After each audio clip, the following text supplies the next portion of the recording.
In every warrior's journey, there comes a moment when the world goes quiet. The clash of battle fades, the shouting dies down, and all that is left is the sound of your own heart and the voice deep inside you.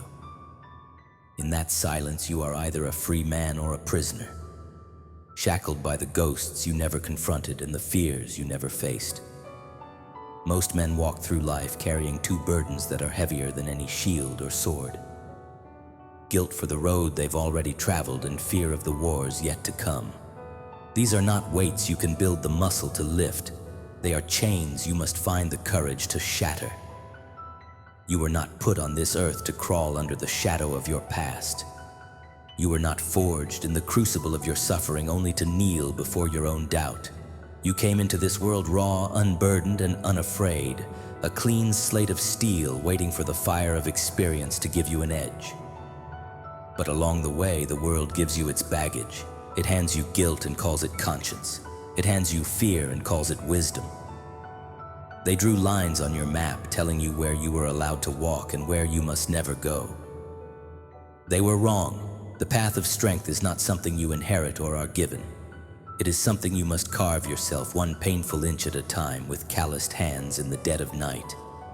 You don't become fearless by pretending the storm isn't on the horizon. You become fearless by walking straight into the heart of it, with nothing but the will to withstand the wind. The mountains don't grieve for the climbers who fell from their peaks. The river doesn't shed a tear for the man who was pulled under by its current. Nature is without mercy, but it is not cruel.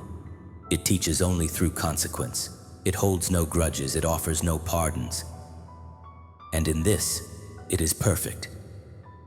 You must become the same. Merciless with your own weakness, but never cruel to your own soul. Unforgiving of your softness, but always allowing for growth. Guilt is a sword you point at your own chest. It trembles and festers in the hands of those who refuse to let go. What is done is done. The blood that was spilled will never return to the vein. The words that were said can never be unsaid. And yet men drag the corpses of their past failures behind them for a lifetime, wondering why their backs are breaking. Cut the damn rope. You are not your history. You are not the sum of your mistakes. You are the weapon in your hand, the air in your lungs, and the choice you make in this exact moment. Guilt is not a sign of wisdom. It is a sign of being stuck. Learn from the past, bow to its lesson, then rise and never turn back. Fear is the echo of an enemy who has not yet appeared. It is smoke without a fire, a whisper in the dark that becomes a roar when you give it your attention. It is not the battle itself that breaks a man. It is the 1,000 imaginary battles he loses in his own mind before the first blow is even thrown. Do not bargain with fear. Do not try to reason with it. Fear is the ultimate liar. It takes the unknown and paints it as certain doom. It convinces you that the pain is guaranteed, that you will fail, that you will fall, that you will lose who you are. But the warrior knows that falling is not the same as failure, and pain is not a punishment. It is the stone that sharpens the blade. Your mind is the only battlefield that matters. If you win there, no enemy on earth can defeat you. There will be days when the world feels like ice, when the betrayal of a friend cuts deeper than any knife, when people you love become strangers and the face in the mirror no longer looks like your own. These are not curses to be endured. They are rites of passage. A man who has never known loss has never truly lived. You must learn to walk the scorched earth without growing bitter. You must learn to carry your scars without shame. They are not symbols of your weakness. They are proof that you stood your ground and did not run. Detach yourself, not from your compassion, not from your honor, but from the outcome. Detach from expectation. Detach from the childish illusion that life owes you fairness. A sword does not ask what it will cut. It only cuts true. You too must act. Not for a reward, not for applause, but because your path demands it. This world is filled with cowards shouting their opinions from the shadows. You must be the silence they cannot understand. Let them chase their comforts. Let them build their castles on sand and sleep under the safety of false heavens. You will walk the path of fire. You will speak with your actions and your silence. You will move like the wind that tears trees from the earth and leaves no sign it was ever there. To carry no guilt is to forgive yourself, not 1,000 times, not every day, but once, truly. And then let the past burn. To carry no fear is not to be reckless. It is to see the blade swinging at you and to step into its path anyway. There is no absolute safety, there is no certainty, but there is clarity, and clarity is its own kind of peace.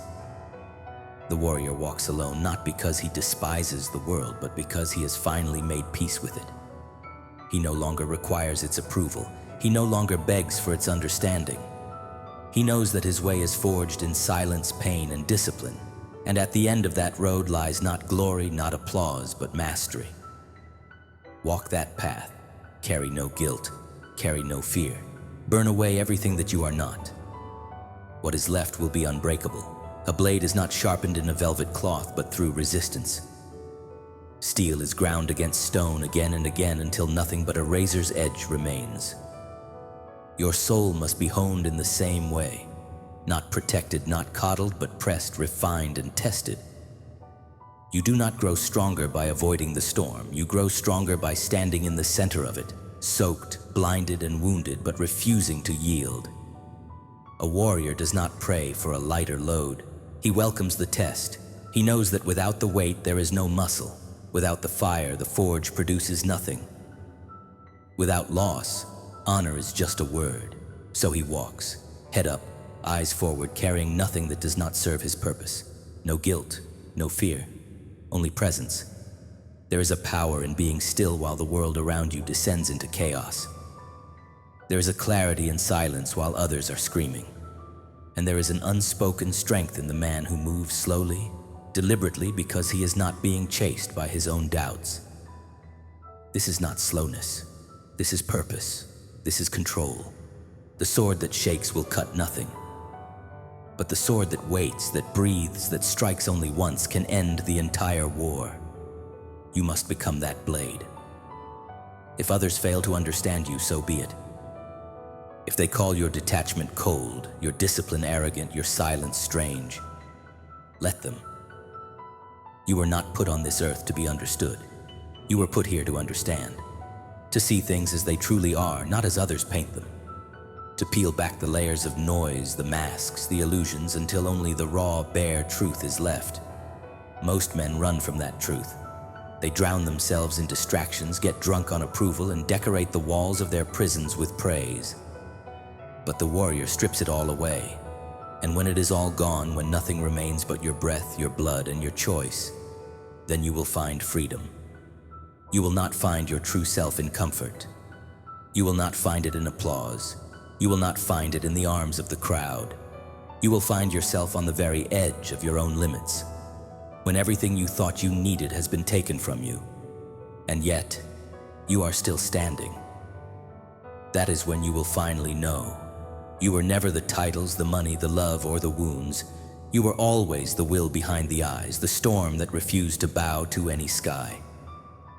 The man who got up again and again and again without ever asking why.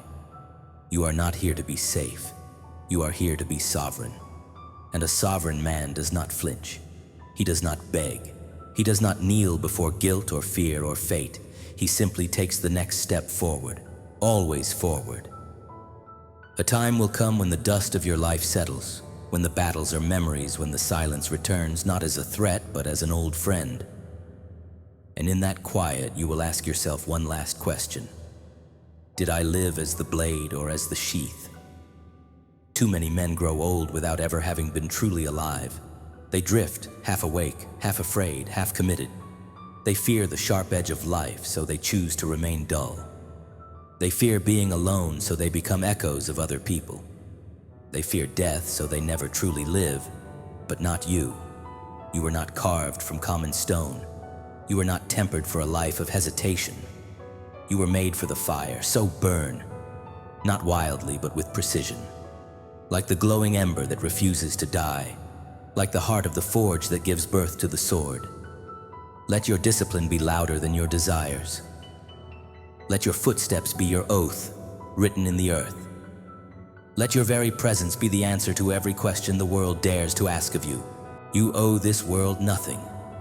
Nothing except the full and unapologetic expression of your own strength. So do not I kneel to comfort. Do not bow to guilt. Do not tremble before fear. The only permission you have ever needed is your own. Train not for applause, but for the silence. Act not for validation, but because you must. And when the world forgets your name as it forgets all names, let your legacy be etched into time by the way you lived. Without guilt, without fear, with eyes unclouded, a spine unbent, and a heart forged in the solitude of your own war. Stand now, not as the man you were told to be, but as the man you became.